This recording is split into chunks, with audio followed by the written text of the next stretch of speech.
میرے سونے آقا صلی اللہ علیہ وآلہ وسلم اپنے دادا جان کے ساتھ مکے کی گلیوں میں دادا جان سے جدا ہو جاتے، دادا جان ڈھونڈتے رہے، سرکار نہیں ملے، بچپن کی بات ہے، دادا جان واپس آ گئے، کعبۃ اللہ کا خلاف پکڑا، نوجوانوں توجہ، دعا کی ہے میرا شہزادہ جہاں بھی ہو خیریت سے آ جائے۔ کچھ ہی دیر کے بعد ابو جہل کہیں سے آ رہا تھا۔ کون آ رہا تھا؟ ابو جہل کہیں سے آ رہا تھا۔ اس نے میرے کریم آقا صلی اللہ علیہ وسلم کو دیکھا، اس نے اپنی اونٹنی بٹھا دی، اس نے اپنی توجہ کرنی، جا کے سن نہیں جملے، اس نے اپنی اونٹنی بٹھا دی، اس نے نبی سمجھ کر نہیں، اپنا بھتیجا سمجھ کر کیا کیا؟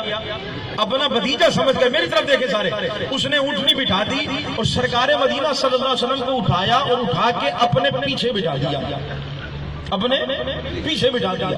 اب ابو جہل نے اونٹنی کو چلنے کے لیے کہا، لیکن اونٹنی نہیں چلتی۔ یار جانوروں سے سیکھ لو، انہوں نے کیسے میرے محبوب علیہ السلام سے محبت کی اور ادب کیا ہے، ابھی تو ہے شہزادے ہیں نا، اب ذرا غور کریں، چھوٹی عمر ہے، بچپن ہے، توجہ۔ پھر اس نے دوبارہ حرکت کی کہ یہ چلے، لیکن اونٹنی نہیں چلی۔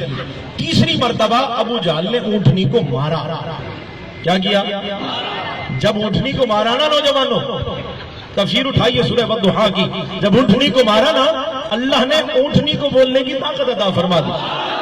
اہل علم تو جانتے ہیں، میں یہ جملہ کہہ رہا ہوں، آپ بھی سمجھ آئیں گے، پھر بعد میں اس کو اپنے انداز میں ترجمہ کروں گا۔